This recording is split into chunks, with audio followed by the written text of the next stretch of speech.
ஓம் சாந்தி. இன்று அறிவோமா ஆன்மீகம் பகுதியில் நிரந்தரமான மகிழ்ச்சியுடன் இருப்பதற்கு செய்ய வேண்டியவை என்கிற தலைப்பை பற்றி பார்க்கலாம். மனித வாழ்க்கைக்கு ஆதாரமாக இருப்பது மகிழ்ச்சி. இன்றைய உலகத்தில் மனிதர்கள் தங்களது வாழ்க்கையில் மகிழ்ச்சியாக இருப்பதற்காக அதிகமாக செலவு செய்கிறார்கள்.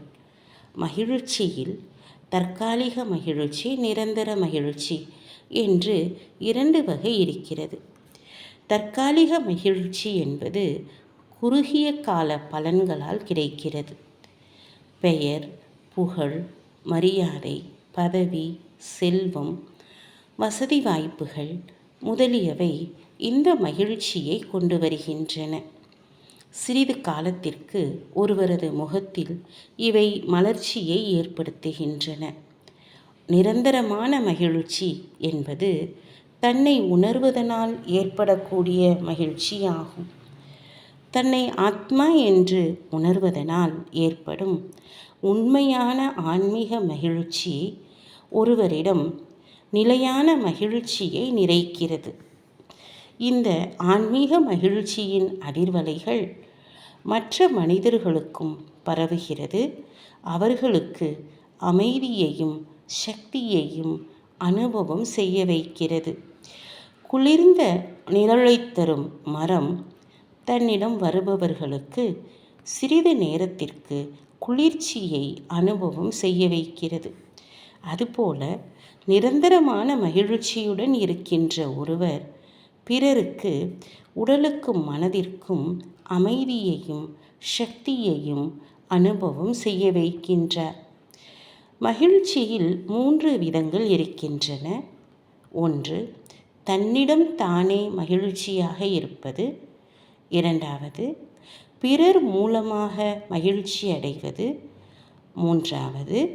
தான் செய்கின்ற செயல்களின் மூலம் மகிழ்ச்சியை அனுபவம் செய்வது.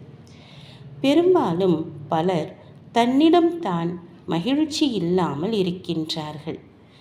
தன்னிடம் தான் மகிழ்ச்சி இல்லாமல் இருப்பதற்கு 2 முக்கியமான காரணங்கள் இருக்கின்றன. அவை, ஒன்று மனசோர்வு, இன்னொன்று பிறருடைய விசேஷத்தன்மைகள், அவர்களுக்கு கிடைத்திருக்கின்ற நல்லவைகள், இவற்றை பார்த்து ஏற்படும் பொறாமை. மனசோர்வுடன் இருப்பவர்களும் பொறாமை உள்ளவர்களும் ஒரு பொழுதும் மகிழ்ச்சியுடன் இருக்க முடியாது. ஏனென்றால் மேற்கண்ட அந்த 2 கணக்கின்படி மனிதர்களுடைய ஆசைகள் ஒரு பொழுதும் பூர்த்தியாகுவது இல்லை. அதனால் மகிழ்ச்சியுடன் இருக்க முடிவதும் இல்லை. மகிழ்ச்சியுடன் இருப்பதற்கு முதலில் தன்னிடம் உள்ள விசேஷத்தன்மைகளை கண்டறிய வேண்டும்.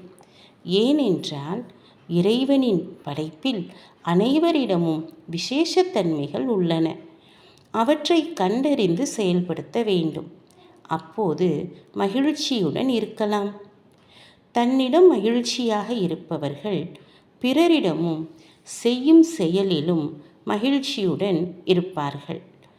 இவ்வாறு 3 விதத்திலும் மகிழ்ச்சியுடன் இருப்பவர்களிடம் இறைவனும் மகிழ்ச்சியாக இருக்கிறார்கள். அதனால் அவர்கள் இயல்பாகவே தனது வாழ்க்கையில் ஆனந்தத்தை அனுபவம் செய்கின்றார்கள். வெற்றியாளர்களாகவும் ஆகிவிடுகிறார்கள்.